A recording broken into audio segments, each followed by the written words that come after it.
that is out in the hall. I also wanted to point out that if you'd like to ask our guest a question, there's a microphone in the center of the room I'm speaking from right now. You can just line up behind it. We ask one question per person. Thank you. And now I'd like you to welcome to the stage Mr. Manu Bennett.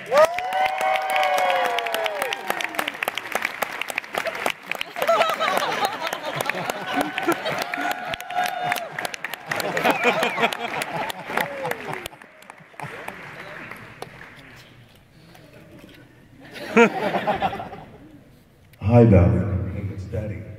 I just want to wish you a really, really big happy birthday, because I know I'm over here in Canada and you're all the way over there in New Zealand, and I love you very much, my sweetheart. And I'm here with a whole bunch of people, and they're all going to sing you happy birthday. You want 100 people to sing you? You want 100 people to sing you happy birthday, including a guy without a shirt on? Okay, here we go. Okay, you listen. Actually, I want you to say hello to everybody. 1 second. Can you say hello?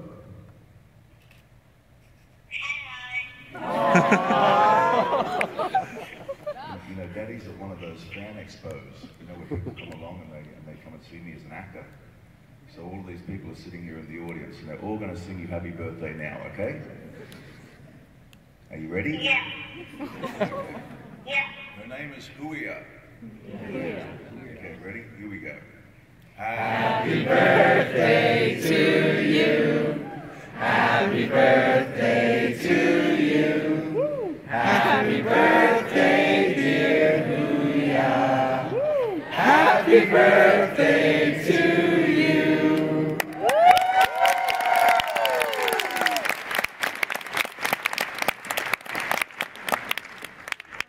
I love you, sweetheart.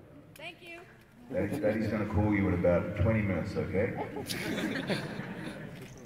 Happy birthday. I'll call you in 20 minutes. I love you. Bye-bye. Uncle Rich is here. Uncle Rich is here as well. Did you hear that? Okay, done. No? Rick's louder. Did you hear that?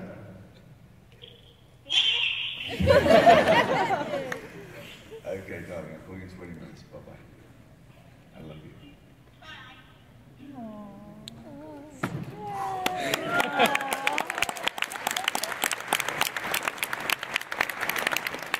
Yeah, one of the toughest things about doing what I do sometimes is being so far away from some of the people that I love. So anyway, my little girl's 7 years old today, and she's she's over in New Zealand. So I think she's just woken up. So I think that really made that morning. So thank you everybody very much.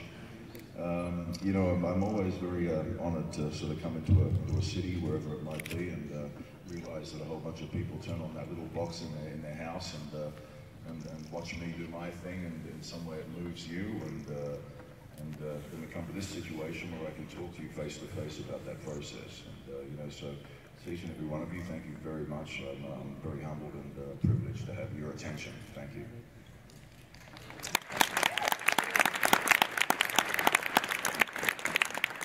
I don't want to leave you up there with that shaggy shirt on for too long. I think you're gonna put one on. I'm really warm, actually.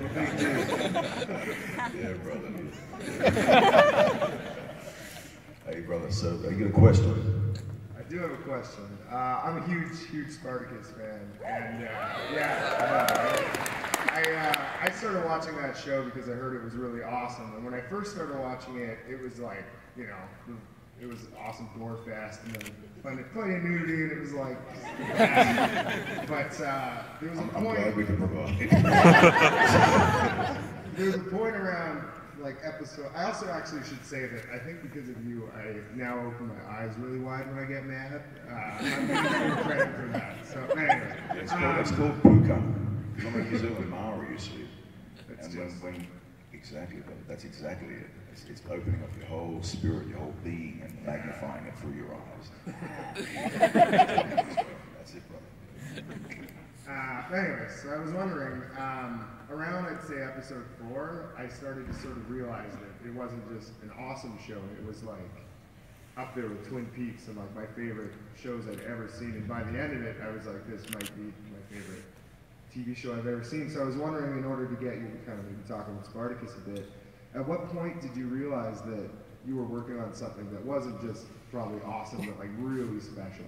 Yeah, you know, I mean, episode 4 was about the turning point. You know, we were pretty much hit pretty hard by the media critics when our show first came on. You know, because you know, when we talk about gore and nudity, those two things, when it hits usually your general media, they like to usually play on it like it's a negative. You know, and somehow we took all of those components and turned it into really watchable, enjoyable drama that had really well-established characters and relationships.